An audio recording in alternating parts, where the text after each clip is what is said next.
Mao ni ang building 4 guys, kung asa ang unit parintahan diri sa Pelen Besma.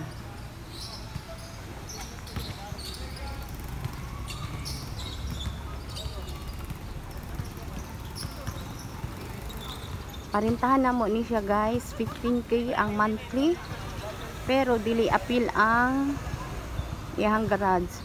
Pero kung apil ang garage, mahulog siya og 20k.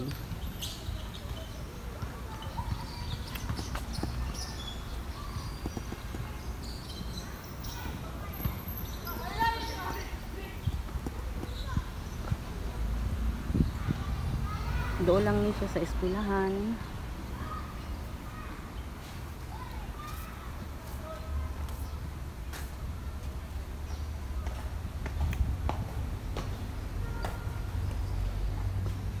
Na lang sa lobby ang iyahang unit.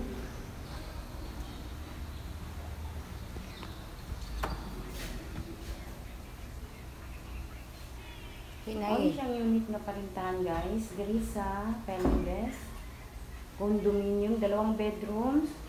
Apil na ni siya sa parintahan, pati ning dining table, kasama na yung 4 na upuan. Naka built-in cabinet na ta. Tanaw na to ang tubig, kusog bagong agas, ano siya tubig guys. Apil po ni ang renta sa refrigerator. Mao ni ang suyan na to at ang toilet and bath. Naka built-in na po ang mga butanganan sa mga tissue. Or unsa ba ibutang ninyo. Nana po tayo sa 2 ka bedrooms. Naka aircon na ni siya guys. Apil sa renta ang kinihang kama guys. Tapos diri po sa pikas kwarto, naka built-in na po dato ang cabinet with salamin. Salamin ang iyahang atubangan.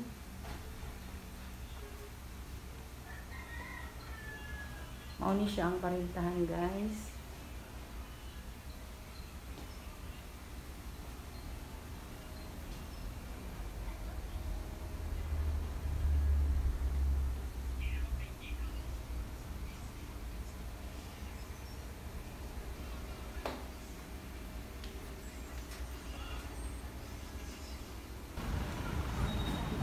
Paggawas nimo guys diri sa may building 4, ug mao ni imong makita gikan sa unit ang ilahang amenities guys, kining swimming pool o kining basketball court nila.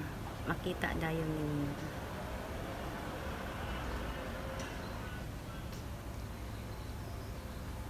Stress na. Stress na ang dagway ni Mudra. I-stop na kong video guys kay na ay nag-ano pa oh. Nagtukod.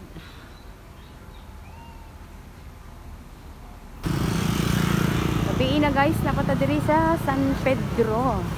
Abtan ta gabi kay you know na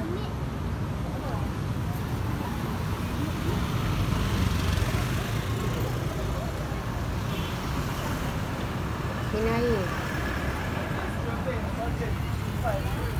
mag-atang tag jeep na po kay mo pauli na po ta.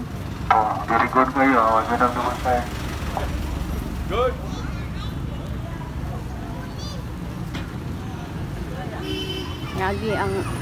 Nyagi ang mga demolition team.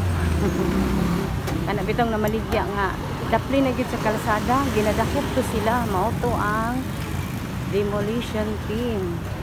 Kung naay misa, mag-attend siguro ko og misa. May panagsara ni.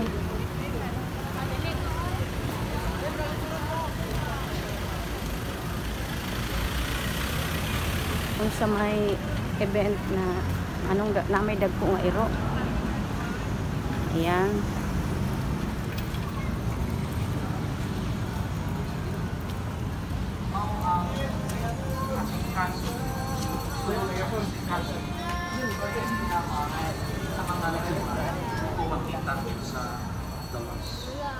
Kini usa ka pahinungdong kanado mga igso.